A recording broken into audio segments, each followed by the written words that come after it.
Hello बच्चों, कैसे हो बेटा सभी लोग। चलिए, आपका आपके अपने चैनल द सिलेक्शन अड्डा में मैं शिवप्रकाश बेटा फिर एक बार लोगों का स्वागत करता हूं। तो जैसा कि बेटा हम लोग जो चैप्टर पढ़ रहे हैं ये ऑसिलेशन पढ़ रहे हैं और इस ऑसिलेशन में हमारे 4 लेक्चर हो गए हैं। आज का जो है 5वां लेक्चर है और आज का जो 5वां लेक्चर है बेटा यहाँ से क्वेश्चंस भी काफ़ी आपकी, चाहे जेई के एग्जाम की बात करें चाहे नीट की एग्जाम की बात करें, तो यहाँ से बेटा क्वेश्चन बनते हैं क्योंकि आपको यहाँ पे वेरिएशन बहुत ज़्यादा देखने को मिलती है। ठीक है, तो आज का जो हम लोगों का बेसिकली टॉपिक है वह सिंपल पेंडुलम के बारे में और यानी कि time period of the simple pendulum और स्प्रिंग ऑसिलेशन के बारे में। ठीक है, तो चलिए तो देर न करते हुए फटाफट हम लोग शुरुआत करते हैं और देखते हैं कि आखिर हमारा simple pendulum basically time period क्या होता है सरकार। ठीक है, और स्प्रिंग की ऑसिलेशन को देखते हैं। ठीक है, तो सबसे पहले बेटा आप लोग हेडिंग डाल लीजिए यहाँ से सिंपल पेंडुलम। ठीक है, सिंपल पेंडुलम। तो सबसे पहले हम लोग सिंपल पेंडुलम के बारे में समझते हैं।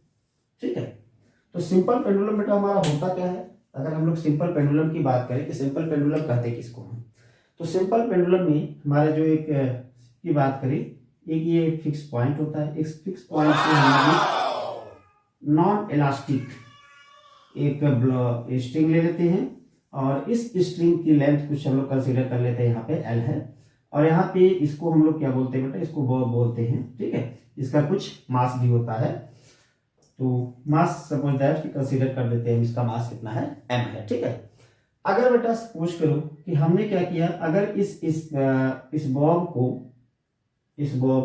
इसकी वर्टिकल से हम यहाँ पर थीटा एंगल बनाते हुए, ऐसे थीटा एंगल बनाते हुए क्या करें, इसको खींचकर अगर छोड़े तो ये देखते हैं कि ये हमारा जो पार्टिकल है, ये बॉब जो है ये ऑसिलेट करना शुरू कर देता है, यानी कि इधर भी जाता है, इधर भी जाता है, इधर भी जाता है।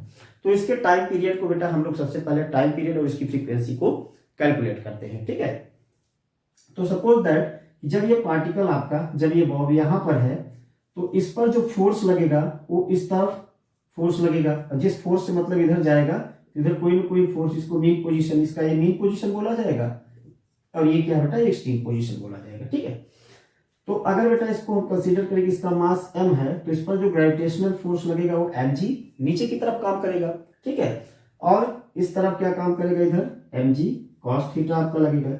इसके फोर्स के हम लोग कंपोनेंट बना लेते हैं, ये भी एंगल थीटा होगा, तो ये वाला फोर्स क्या बोला जाएगा बेटा, ये बोला जाएगा हमारा mg sin थीटा। ठीक है, अच्छा, यानी कि जिस फोर्स से ये पार्टिकल अपने एक्सट्रीम पोजीशन से मीन पोजीशन की तरफ बढ़ रहा है वो फोर्स कौन सा है बेटा, mg sin थीटा है। अच्छा, अगर एक पार्टिकल एक सिंपल हार्मोनिक मोशन करता हुआ सरल सिंपल पेंडुलम जो है हमारा, वो जो फोर्स लगा रहा है कि देखो एक सर्कुलर पाथ पर मूव कर रहा है, यानी कि इस पर जो लगने वाला फोर्स है, अगर इस लेंथ को हम कंसीडर कर ले बेटा एल का हम इसको आर मान लेते हैं। ठीक है, तो यहाँ पे देखो अगर आप लोग, तो ये बेसिकली क्या बनाएगा, एक ये इस तरीके से एक सर्कुलर ऑर्बिट बनाता हुआ आगे बढ़ेगा। ठीक है, यानी कि एक सर्कुलर ऑर्बिट हम यहाँ पर क्या कर सकते हैं बेटा, इसको कंसीडर कर सकते हैं। ठीक है, अब सर्कुलर ऑर्बिट में अगर देखो तो इसके रेडियस की वैल्यू क्या है, आर है।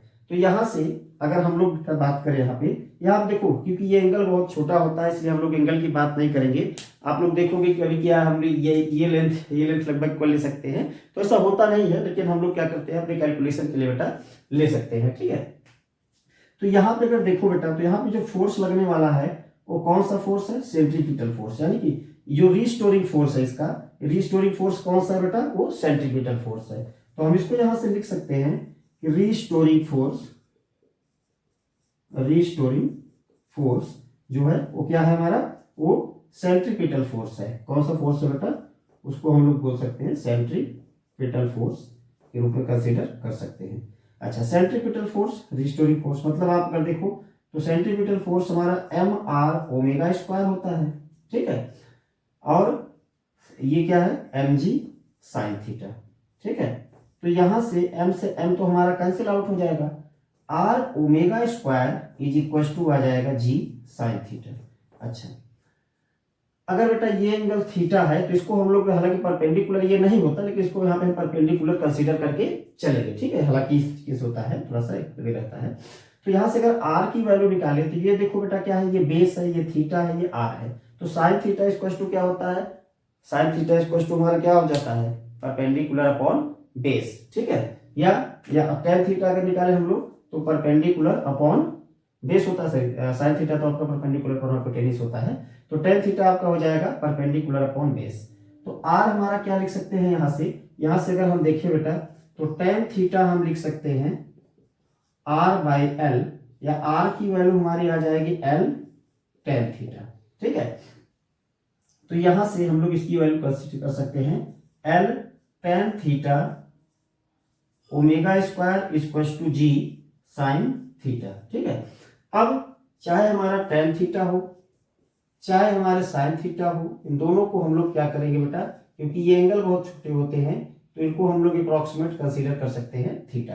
तो L into theta omega square, ये हमारा आ जाएगा G इंटू थीटा। तो थीटा से थीटा की वैल्यू यहाँ पे कैंसिल हो जाएगी और ये हमारा ओमेगा स्क्वायर आ जाएगा G बाई एल।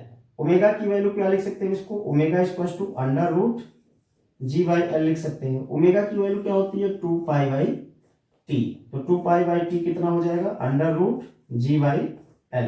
तो टी की वैल्यू हम यहां से लिख सकते हैं 1/2 pi under root L by जी।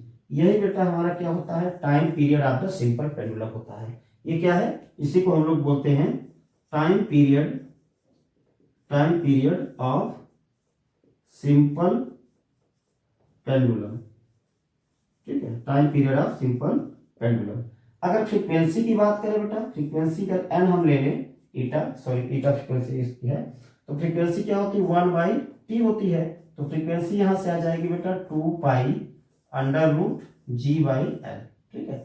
तो ये हमारी क्या है, इसको हम लोग बोल सकते हैं ये हमारी जो है फ्रीक्वेंसी है, ठीक है। बाकी और कुछ करने की जरूरत नहीं है। अब किसी बच्चों के अगर दिमाग में ये छोटा सा कंफ्यूजन आ रहा हो कि सर अगर ऐसा हम लोग क्यों कर दिए हैं, ठीक है, ऐसा ना कर सके तो क्या होगा। अगर आप ऐसा नहीं करना चाहते तो कोई बहुत बड़ी बात नहीं है, बस थोड़ी सी वैल्यू आपको किसी के टर्म में मिल जाएगी। जैसे इसको हम लिख सकते हैं कि हमारा जो एल है, एल इंटू टेन थीटा है ना, तो टेन थीटा को हम लिख सकते हैं sine theta by cos theta omega square equal to ji sine theta. तो sine theta cancel, omega square की वैल्यू आ जाएगी G upon G by L cos theta, ठीक है। तो या आप यहां से इसकी वैल्यू इस तरीके से भी आप लिख सकते हो, तो बस एक कॉस थीटा के टर्म में आपको वैल्यू मिल जाएगी, जो कि थीटा की वैल्यू लगभग हम लोग नेग्लिजिबल मान के चलते हैं, तब भी लगभग वैल्यू हमारी क्या आएगी, वही आएगी। तो ये तो था बेटा हमारा सिंपल पेंडुलम का टाइम पीरियड और फ्रीक्वेंसी। क्या ये सिंपल पेंडुलम की वैल्यू चेंज भी होती है? तो अलग अलग वेरिएशन के लिए इसको हम लोग देखते हैं कि कहाँ कहाँ सिंपल पेंडुलम की जो टाइम पीरियड है वो कहाँ कहाँ आपका चेंज होता है, कहाँ कहाँ पे चेंज नहीं होता, ठीक है। तो फटाफट बेटा वीडियो को पॉज कर ले इसको और अच्छे से नोट डाउन कर ले, फिर हम लोग इसकी वेरिएशंस को देखते हैं, ठीक है।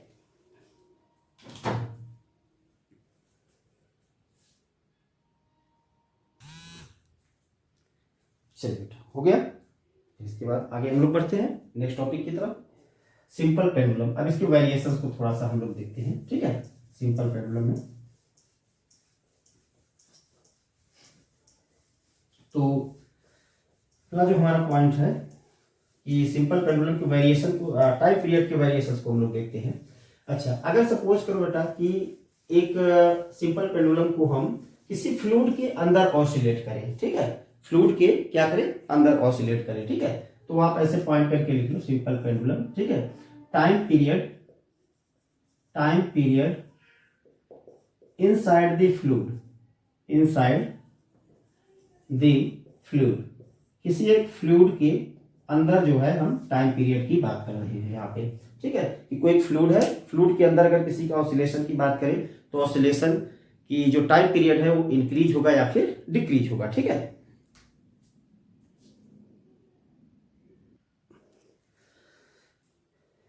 चलिए टाइम पीरियड देखते हैं हम लोग। तो टाइम पीरियड का बस फटाफट आप फिगर बना लो उसी तरीके से। तो सबसे पहले थोड़ा सा छोटा सा पॉइंट लिख लेते हैं, consider the density of solid या डेंसिटी ऑफ बॉब। सॉलिड को यहां पे हम लोग क्या ले रहे हैं, बॉब ले रहे हैं। तो bob is rho S and density of fluid, density of fluid, fluid की जो डेंसिटी है इसको हमने बेटा रो एफ बोल दिया। ठीक है, अब सपोज करो फिगर बनाते हैं, फटाफट इसका देखते हैं। फिगर बनाइए,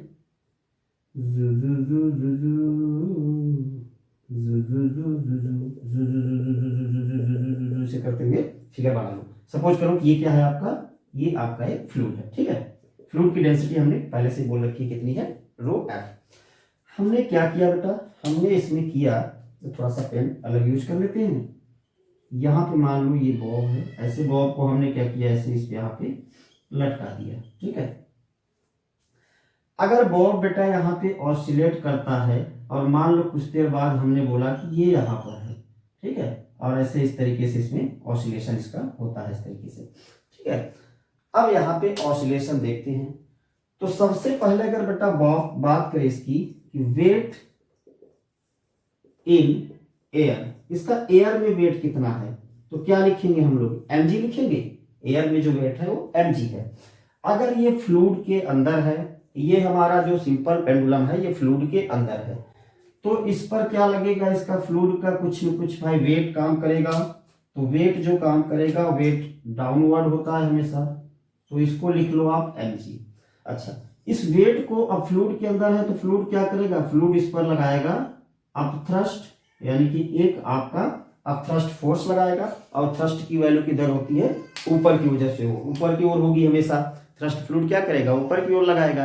अब ये जो फ्लूइड ऊपर की ओर लगा रहा है तो इसकी वेट में कुछ कमी होगी, होगी या नहीं, तो आप लोग कहोगे ऑफ कोर्स होगी। ठीक है, क्यों, क्योंकि वेट mg नीचे की तरफ है और फ्लूइड क्या कर रहा है, थ्रस्ट ऊपर की तरफ लगा रहा है।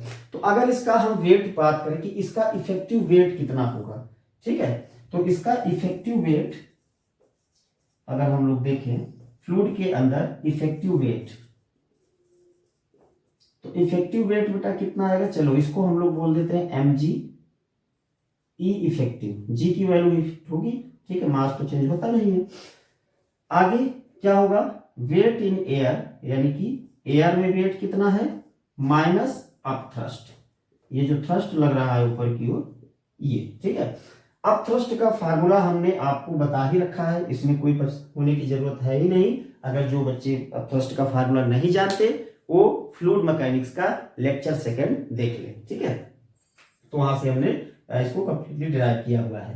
तो mg की g इफेक्टिव जो होगा, g इफेक्टेड कितना होगा, g ये हो जाएगा mg माइनस, अब थ्रस्ट का फार्मूला क्या होता है, volume of solid, density of fluid, और ये g। ठीक है, तो m आप कॉमन कर लो, सब कॉमन करके कैंसिल कर लो, तो g इफेक्टिव हमारा कितना आ जाएगा, ये आएगा g minus volume of solid, density of fluid, g upon यहां से आ जाएगा m। m क्या है, मास ऑफ सॉलिड है। अच्छा, मास ऑफ सॉलिड को हम क्या लिख सकते हैं, क्या मास को यहां से g कर लो कॉमन, तो ये बचेगा 1 minus volume of solid, density of fluid upon mass of solid, क्या लिख सकते हो, ये सॉलिड का मास है, वॉल्यूम ऑफ सॉलिड और डेंसिटी ऑफ सॉलिड, ये कैंसिल आउट हो जाएगा। तो g इफेक्टिव की जो वैल्यू है वो कितनी आएगी, g 1 minus density of fluid upon density of solid, या इसकी वैल्यू हम लोग ये लिख सकते हैं कि आ जाएगा g 1 माइनस, या इसको आप ये लिख सकते हो g इफेक्टिव अपॉन g, और ये वैल्यू हमारी मिल जाएगी हमको यहाँ से, density of solid minus density of fluid by density of solid. अब हम लोग बेटा टाइम पीरियड की बात करते हैं कि टाइम पीरियड में क्या इफेक्ट देखने को मिलेगा। ठीक है, तो टाइम पीरियड के साथ रिलेशन क्या है, अंडर रूट एल बाई जी था, यानी कि इनवर्सली का रिलेशन है टाइम पीरियड की। अगर हम बात करें यहां से इसकी टाइम पीरियड की बात करते हैं ऑसिलेशन की, तो यहां से हम लिख सकते हैं कि टी डैश बाई टी, ये कितना आ जाएगा बेटा, ये वैल्यू हमारी आ जाएगी यहां से जी माइनस जी इफेक्टिव। ठीक है, जी माइनस जी इफेक्टिव आ जाएगी, क्योंकि टी डैश की वैल्यू कितनी होगी भाई, जी इफेक्टिव होगी। ठीक, क्योंकि इनवर्सली का रिलेशन है ना, तो इसकी वैल्यू हम यहां से लिख सकते हैं T dash by T is equal to G effective upon G की वैल्यू क्या है, ये है, तो इसको हम यहां से लिख सकते हैं density of solid upon density of solid minus density of fluid. अच्छा, इस पूरे की वैल्यू जब हम सॉल्व करेंगे बेटा तो ग्रेटर देन 1 आएगा, तो टी डैश की जो वैल्यू है टी से इक्वल आएगा। तो हम यहां से लिख सकते हैं बेसिकली कि time period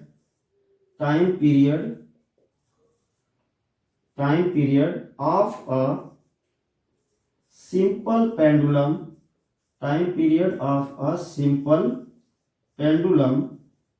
inside a fluid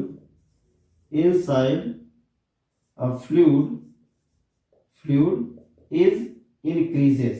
तो फ्लूइड के अंदर बेटा, अब कभी भी आपसे पूछा जाए कि टाइम पीरियड क्या होता है सिंपल पेंडुलम का, तो फ्लूइड के अंदर इंक्रीज हो जाएगा। ठीक है, भूलेंगे नहीं आप लोग। चलिए नोट डाउन कर ली इसको अच्छे से। फिर इसके बाद हम लोग सेकेंड वेरिएशन इलेक्ट्रिक फील्ड में देखते हैं कि इलेक्ट्रिक फील्ड में इसका इफेक्ट क्या देखने को मिलता है। ठीक है, तो नोट डाउन कर ले जल्दी जल्दी।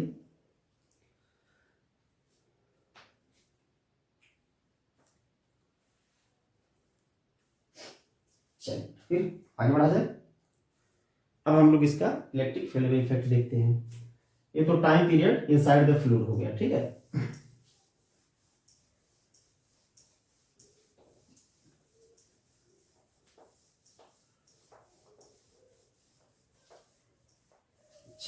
अब इलेक्ट्रिक फील्ड का देख लेते हैं वैल्यू। फिर आप लोगों का किसी कार के अंदर या किसी लिफ्ट के अंदर जब एक्सेलरेटेड है तब देख लेते हैं टाइम पीरियड की वैल्यू क्या होती है। ठीक है, ये सब वेरिएशन है बेटा, सिंपल पेंडुलम ही पढ़ रहे हैं हम लोग, सिंपल पेंडुलम की वेरिएशन है। ठीक है,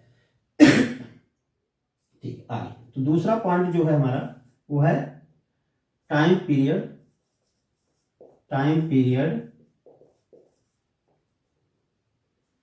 इन electric field, uniform electric field इसको इन अ यूनिफॉर्म इलेक्ट्रिक फील्ड। ठीक है, किसी एक यूनिफॉर्म इलेक्ट्रिक फील्ड में, यानी कि एक समान वैल्यू में टाइम पीरियड की वैल्यू क्या होगी। ठीक है, तो इसके लिए हम कुछ पॉइंट्स बेटा यहाँ पे कंसीडर कर लेंगे। ठीक है, पहला व्हेन इलेक्ट्रिक फील्ड को हम लोग ऐसे दिखाते हैं इसे, या चलिए पूरा लिख दे रहे हैं। व्हेन इलेक्ट्रिक फील्ड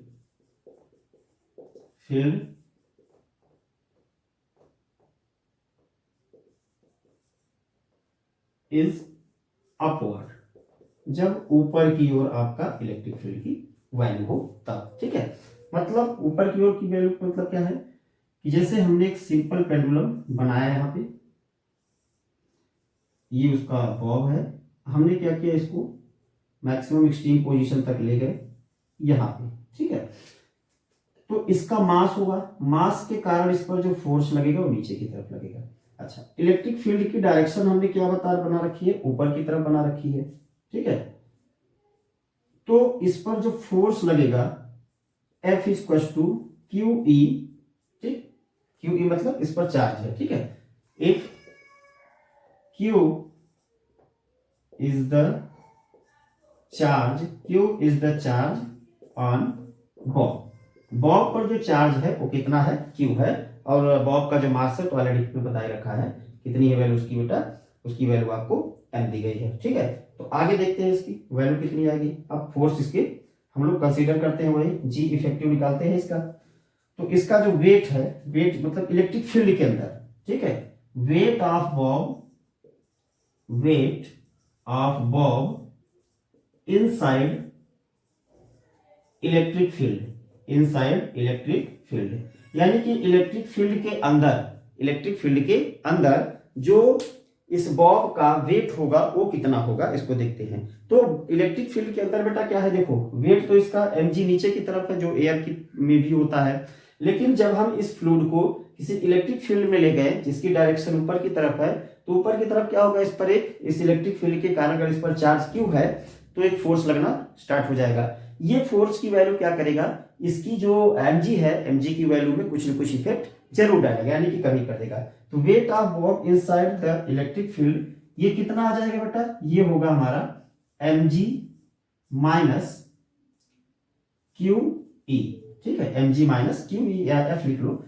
तो यहां से फिर वही G इफेक्टिव की वैल्यू हम लोग निकालते हैं। ठीक है, फिर आगे कैलकुलेट कर लिया जाए इसको भी। तो यहां से m तो आपका कॉमन होकर सब में कैंसिल हो जाएगा, तो जो G इफेक्टिव की वैल्यू है वो कितनी आ जाएगी, वो होगी G minus Q E by M.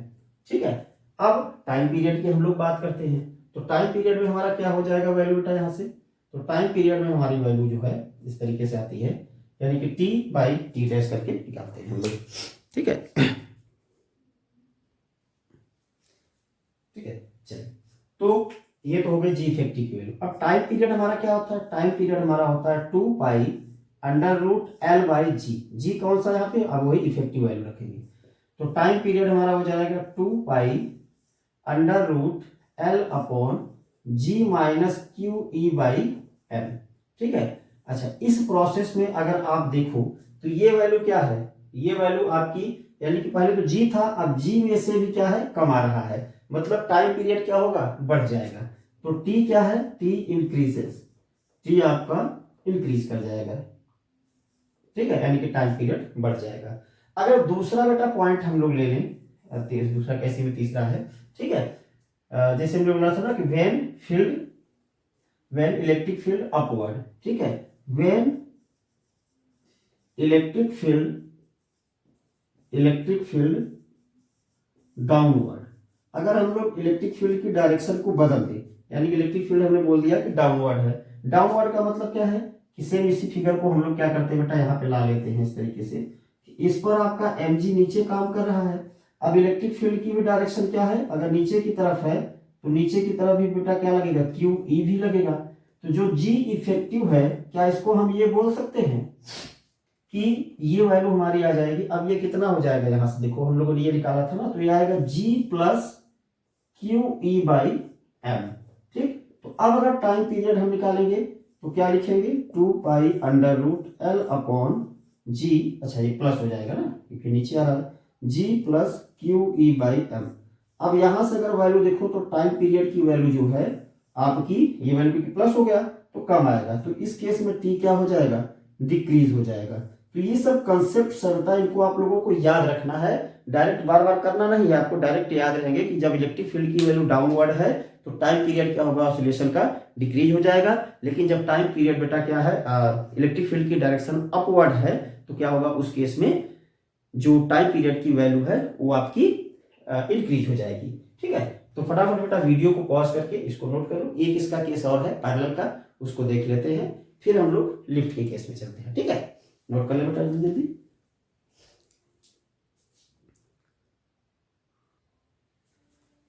चल हो गया, चल अब इसका इलेक्ट्रिक फील्ड वाला लास्ट केस हम लोग देख लेते हैं, तीसरा। ठीक है, जब इलेक्ट्रिक फील्ड हमारा क्या हो, यूनिफॉर्म हो। ठीक है, हॉरिजॉन्टल।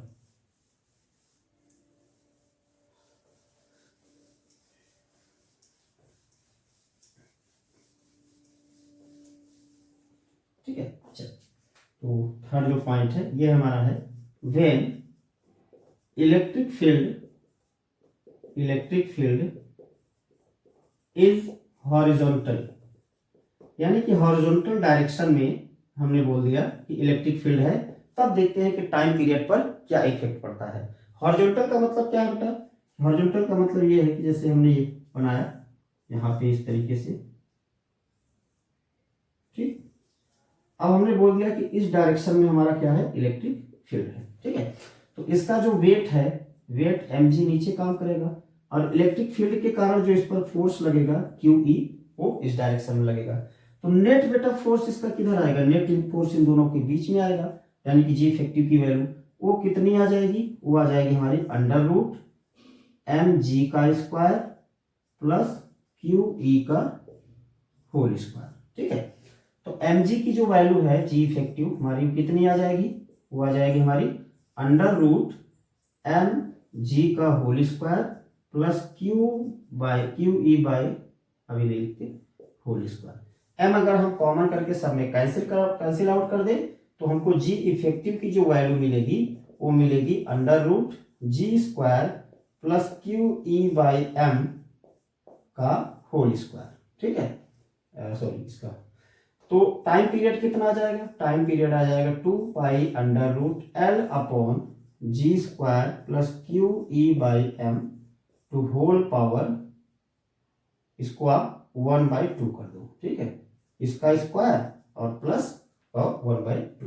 तो इस केस में भी देखो क्या हो रहा है, टाइम पीरियड इस केस में भी डिक्रीज हो रहा है। तो बस आप लोगों को याद ये रखना है कि इलेक्ट्रिक फील्ड अगर अपवर्ड है तो टाइम पीरियड इंक्रीज होगा, बाकी डाउनवर्ड या हॉरिजॉन्टल है तो टाइम पीरियड क्या होगा बेटा, डिक्रीज ही होगा आपका। ठीक है, इसके बाद हम लोग बात करते हैं लिफ्ट में, simple pendulum in a lift, तीसरा पॉइंट जो है हमारा। ठीक है, तो फटाफट बेटा इसको नोट डाउन कर ले आप लोग अच्छे से, वीडियो को पॉज करके। ठीक, इन पर बेटा क्या है, कंसेप्चुअल और डायरेक्ट आपके क्वेश्चन बनते हैं यहां से। ठीक है, इसलिए इन पॉइंट्स को आपको याद रखना बहुत ही ज्यादा जरूरी है, चाहे हमारे जेई के बच्चे हो चाहे नीट के बच्चे हो, सबके लिए बेटा क्या है, पॉइंट्स इंपॉर्टेंट है। हम लोग बेटा इसको एक एक पॉइंट इसलिए डिस्कस कर रहे हैं कि क्वेश्चन बेटा किसी भी रूप में आपका आए, कुछ भी छूटने न पाए। ठीक है, आधी अधूरी लड़ाई तैयारी करके हम लोग लड़ाई में नहीं कूद सकते। ठीक है, नहीं तो फिर वही हाल होगा कि जैसे महाभारत में अभिमन्यु चले गए थे कि हमको अंदर जाना तो आता है, चक्रव्यूह तोड़ना तो आता है, लेकिन चक्रव्यूह से बाहर निकलना नहीं आता। तो सभी तरह के अगर आपके बेटा हथियार चलाना अगर आप सीखे हो, सारे तरीके के क्वेश्चन करना, सारे तरीके के कॉन्सेप्ट अगर आप लोग सीखे हो, तभी जाके अच्छी से लड़ाई में कूदोगे और विजय हासिल करके आप पाओगे। ठीक है, चलिए तो तीसरा पॉइंट हम लोग देखते हैं, सी पॉइंट हमारा है। ठीक है, सिंपल पेंडुलम ही चल रहा है हमारा। Time period in a lift में हम लोग बात करते हैं। अब लिफ्ट में देखते हैं टाइम पीरियड के साथ क्या कैसा व्यवहार होता है, किस तरीके का व्यवहार करता है। ठीक है, कुछ केसेस के टर्म में इसको लेंगे। पहला केस बेटा लेते हैं हम लोग कि व्हेन लिफ्ट ऊपर जा रही है या नीचे, उससे कोई मतलब नहीं। ठीक है, when lift moving with constant velocity. ठीक है, अगर एक लिफ्ट जो है अब ऊपर जा रही है या नीचे, उससे नहीं मतलब है, वेलोसिटी क्या है, कांस्टेंट है। जब वेलोसिटी कांस्टेंट है बेटा तो एक्सेलरेशन क्या होगा, 0 होगा। तो जी इफेक्टिव की वैल्यू तो कोई इफेक्ट होगी नहीं। तो इस केस में टाइम पीरियड जो है हमारा वो 2π√L/g ही आएगा। ठीक है, ये पहला केस आप लोग इतना याद रखोगे। ठीक है, दूसरे केस की बात करते हैं, यहां से वेरिएशन देखने को मिलता है। ये तो वही है जो हम लोगों ने अभी भी पढ़ा था। When lift moving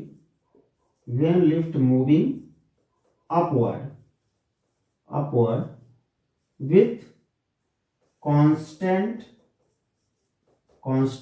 acceleration a।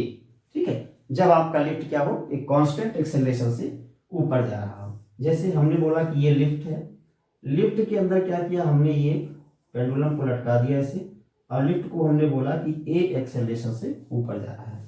अब यहाँ पे जो जी की वैल्यू है, इसको जो लिफ्ट का वेट जो फील होगा वो क्या होगा, बढ़ा हुआ फील होगा। ठीक है, तो इस केस में बेटा क्या होगा, लिफ्ट बेटा आपकी ऊपर की तरफ जा रही है। इस केस में जो जी इफेक्टिव है वो क्या मिलेगा आपको, G+A। ठीक है, जितना एक्सेलरेशन होगा उतनी वैल्यू क्या होगी, बढ़ जाएगी। अगर इसको आप लिखना चाहो तो आप नेट फोर्स भी निकाल सकते हो कि mg क्या हो जाएगा आपका, mg इफेक्टिव, या वेट आपका कितना होगा, mg+A। ठीक है,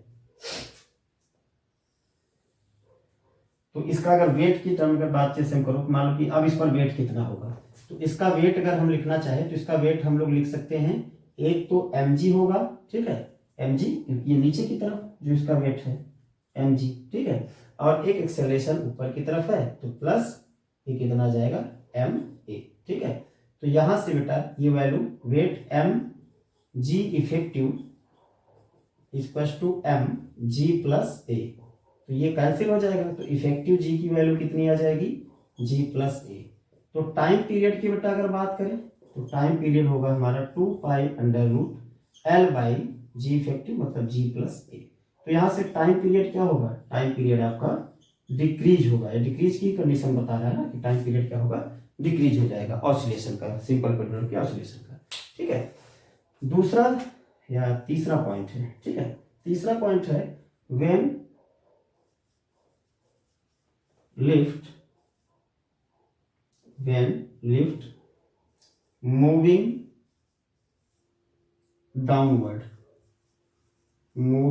डाउनवर्ड विथ एक्सेलरेशन ए, यानी कि ए एक्सेलरेशन से, जैसे हमने बोला कि ये हमारे पास क्या है, ये लिफ्ट है, इसमें हमने एक पेंडुलम लटका दिया, ठीक है, इसका एक्सेलरेशन ये नीचे की तरफ है, ठीक है, इसका मान लो ये वेट है W, ऊपर बता रहा है। अगर इस पर बेटा वेट हम लोग निकाले या नेट फोर्स हम लोग निकाले, तो इस पर नेट फोर्स हमारा कितना आएगा, नेट फोर्स ये आएगा mg, ठीक है, ये वैल्यू कितनी हो जाएगी, क्योंकि mg देखो इसका वेट कितना है, ये नीचे की तरफ काम कर रहा है, ठीक है, mg, और mg माइनस w, ठीक है, तो w की वैल्यू कितनी आ जाएगी, mg माइनस f, ठीक है, और f की वैल्यू कितनी है, f की वैल्यू अगर आप देखो, इसका जो वेट आएगा, वेट को हम लोग क्या लिख लेंगे, वेट को हम लोग लिख लेंगे mg, g इफेक्टिव, ठीक, और ये हो जाएगा mg माइनस ma, तो m तो कॉमन होकर कैंसिल हो जाएगा, तो इफेक्टिव वैल्यू जो है देखने को मिलेगी हमको, वो g माइनस a मिलेगी। अगर टाइम पीरियड की बात करें यहाँ पे हम लोग, तो टाइम पीरियड कितना आएगा, तो टाइम पीरियड हमारा आ जाएगा 2π/L/g इफेक्टिव, मतलब g माइनस a। तो यहाँ पे देखो तो टाइम पीरियड आपका क्या हो रहा है, इंक्रीज हो जा रहा है, ठीक है। तो ये तो हमारे सिंपल पेंडुलम के कंडीशंस थे, जो कि आपके पेपर में अक्सर पूछे जाते हैं, और इनसे बेटा रिलेटेड डायरेक्ट कंसेप्चुअल क्वेश्चन आपके बनते हैं, ठीक है। इसके बाद जो बेटा हमारा लास्ट लेक्चर होगा कल का, वो 5th लेक्चर होगा, 6th लेक्चर होगा, और टोटल हमने इसको 6 लेक्चर में फिनिश कर लिया, ठीक है। उसके बाद हम लोग बेटा कुछ क्वेश्चंस भी करेंगे हमारे जेईई और नीट की जो भी आए हुए हैं, तो कल का लेक्चर जो बेटा होगा उसको भी देखना मत भूलिएगा, क्योंकि कल का लेक्चर हम लोग अब यही सारी चीजें बेटा क्या है, स्प्रिंग के केस में पढ़ेंगे, ठीक है, कि एक स्प्रिंग में ऑसिलेशन, उसका टाइम पीरियड क्या होता है बेटा, ठीक है। तो कल का लेक्चर और भी आप लोगों के लिए इंपॉर्टेंट होने वाला है। बाकी बहुत ज्यादा प्रेशर दिमाग पे लेकर नहीं चलना है, आसानी से सिंपल लैंग्वेज में सारी चीजें आप पढ़ते चलो, एक एक पॉइंट बेटा आपको समझ में आएगा, कुछ भी आपका छूटेगा नहीं। आप सारे के सारे क्वेश्चन आपके एग्जाम में जब बैठोगे तो आप ये पाओगे कि आपके सारे के सारे क्वेश्चन बन रहे हैं, और आप बेटा निश्चित सफल होगे। तब तक के लिए जय हिंद, जय भारत।